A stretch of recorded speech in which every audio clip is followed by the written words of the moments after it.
So today we're working on a sphere where we're practicing the element of art value, right? So value speaks about anything that has to do with the darks and the lights of a work of art, an image, a scene. Instead of outlining your subject, you might start off with an outline, but the goal is to build up the form using your highlights and your shadows, right? So far I started off with a sphere. I set my background. Notice that I'm holding my pencil from back here, right? Using the side of my lead. This is gonna be my go-to for shading. It helps to get more surface area contact onto the paper, which is gonna create a much smoother shading technique. All right, so I have my sphere, I have the line from my table background. Now one thing I will create is I'm gonna create a lamp over here, and the purpose of that is to now start to pay attention to the direction of the light. I'm going to start to shade the core values from the left side, bottom left side, because my light source is directly opposite to my core shadow. Right, now notice what I'm doing when I am shading here. I'm following the outside shape of the object, right? We know that a circle, a sphere, is round, and therefore the lines are going to look somewhat like this, the shadow. This is the outside form, the outside shape. So my shading technique is gonna follow along those lines. That's what I'm thinking about when I'm drawing. If you draw or you shade the figure flat, meaning vertically, using a vertical or a horizontal technique, it's going to look flat. It's going to look like it doesn't have much dimension, much depth. Okay, so I'm going to keep building that form. Again, my light is this way, so I'm going to kind of create a little guideline. Do you have to do this? Not necessarily, but it does help to get a sense of what the shadows should be doing. So my shadows should be following these lines right here. Again, because my light source is up here, so the main point of contact is going to be right in this tip right here. That's going to be where the lightest part of my value is going to be, right? So this is my lightest value here, and that's my guideline. I'm going to draw that for today's exercise, just again to give me a visual of what I want to achieve with each layer of value. All right. Sir. Yes. Yes, sir.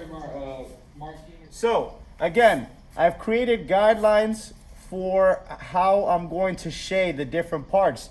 This will be my highlight, the lightest point. These are going to be my transitional lights. These are going to be my middle values. And it's going to be the core shadow, the darkest part of the sphere. All right. And notice that that also follows the outside form of the object, right? So that's cross contour lines that I use there. So I'm going to do the same thing with my shading technique.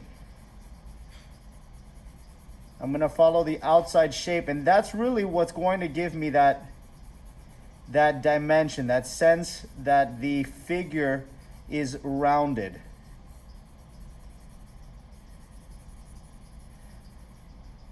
Now notice I'm overlapping. I'm doing my best to create a smooth surface. I move quickly at first because I know that I can go back and shade over those lines when I need to. But right now what I'm trying to capture is the values, right? So the specific tones of the values. Right now I'm at the middle part, the middle values, right? And that is a little bit lighter than my core value. So I'm going to be pressing a little bit less pressure here. And I'm still following the outside shape of that object with every stroke of my shading. Right, as I come down again, I'm gonna press a little harder. I will darken this towards the end. Right now, I'm going to just kind of get as much as I can covered, and then I'm going to work on refining and smoothing out what I have drawn. Right, so I'm going to start to lighten up what I'm drawing now here. I'm not going to go all the way to this border line. That's just to show how light my lightest light is going to be, where that's going to be. right? And I'm gonna just kind of creep up to it, but not all the way, right? I'm gonna leave it right there, all right? I'm happy with that. I'm gonna erase this in a little area right here, but I'm gonna keep in mind that that area is not gonna have any lead at all. I do not want to shade that area at all, right? So I'm not done just yet, right? I can definitely get a little darker in the dark area. So I'm gonna go in here and press a little harder, still following the outside shape.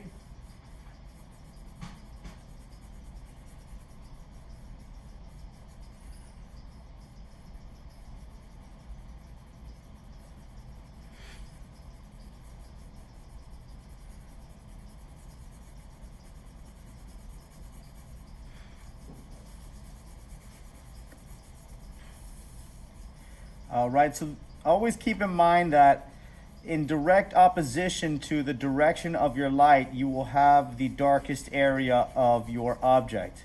Again, our light is on the top right, and therefore our shadow will be on the bottom left. This is around the middle point of that sphere. That's where that curve starts to come down and around, right? So this part especially is going to be darkened, right? So I'm keeping a couple things in mind. I'm pretty happy with the sphere so far. I'm keeping a couple things in mind. So let's draw this mini sphere here, right? I know that one, my light source is right here, therefore my highlight should be here. And like I said, I created certain guides that will help me to draw that correctly. Now, I know that my sphere is rounded, and so these are the cross contour lines that run along the surface of the object, right? I'm keeping those lines in mind, almost like a little map on the back of my mind, right? So notice that these are the directions that I'm gonna try to go with my shading technique. Now, also, you can also go and round it up this way.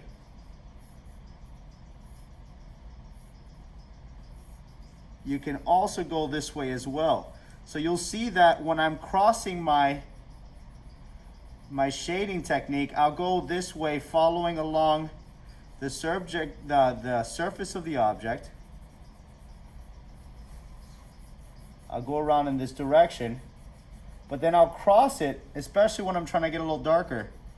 And I might go upward, still following these lines right here, the surface lines, cross contour lines.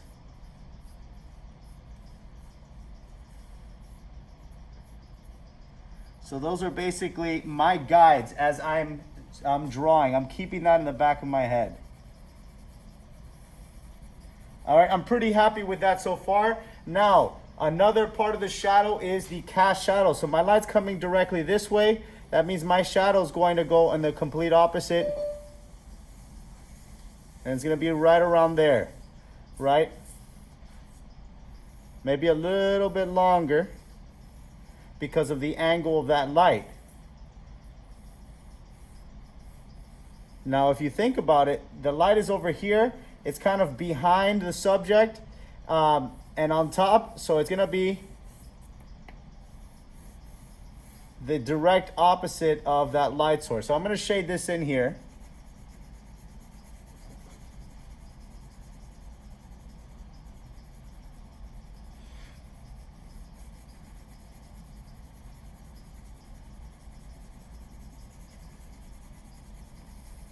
And this I'm not too worried about. I'm using diagonal lines. Why? Because this is reflecting the surface of the table which is coming towards us.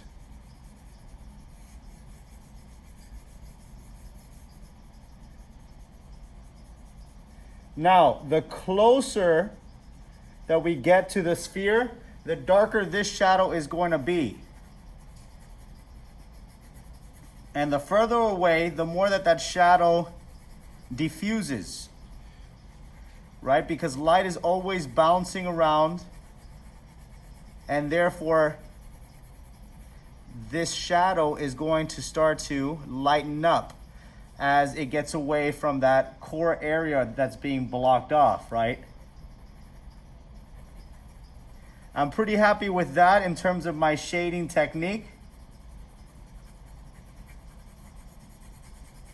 Okay, I'm pretty happy with that. Now I'm gonna take it to the next level.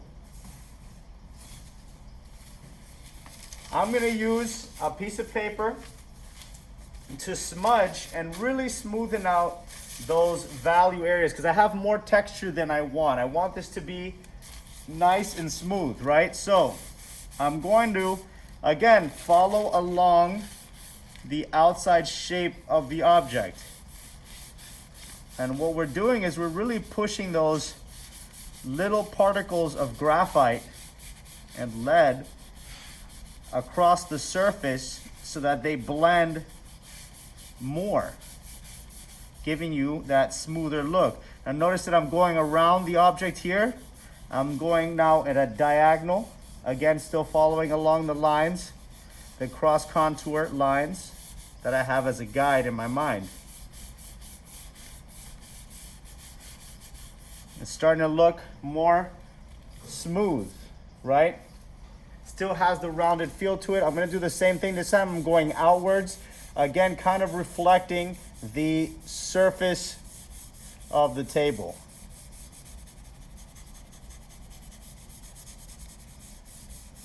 And that table is coming at us at an angle because we're looking at it from above, and therefore I'm coming down at an angle as well. All right, now we're not done just yet.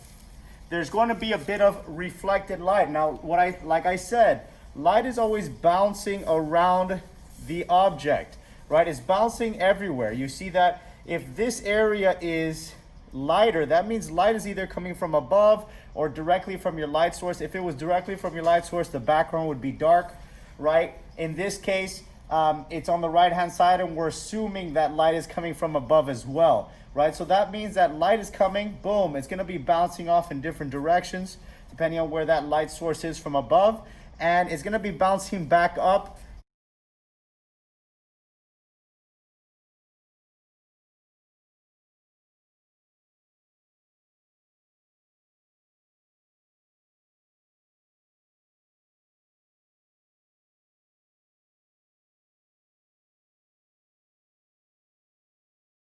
I'm gonna blend into that reflected light. It's not gonna be as light as my highlight, which is where that is, the sphere is getting the direct light from the light source, but it will be lighter than the darkest part of your sphere. All right, I'm gonna go back in there with my pencil and really capture this here. Now notice, gentlemen, that there are no outlines in my sphere, and that is because the perception of outlines is really just the contrast of the shadows versus the light. So you can really see that principle here in the section of the reflected light, right? So right underneath that reflected light is the cast shadow. And the closer to the object that we are, the darker that cast shadow is gonna look. So you can really see that a line starts to form, but it's not an outline. It is just the contrast of the highlight and the dark shadow.